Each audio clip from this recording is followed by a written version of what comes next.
ওই মাহাদের সৈন্যরা গর্জে ওঠে, শহীদ তামান্না বুকে নিয়ে।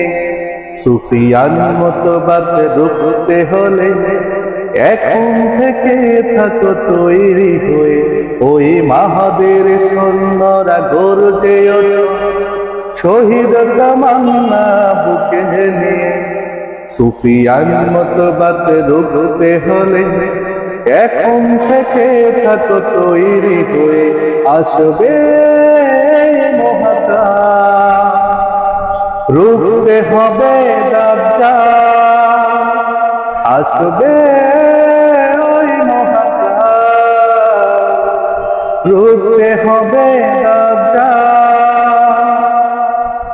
তার এক হাত থাকবে জান্নাত, এক হাত থাকবে জাহান্নাম। মুমিনকে বলবে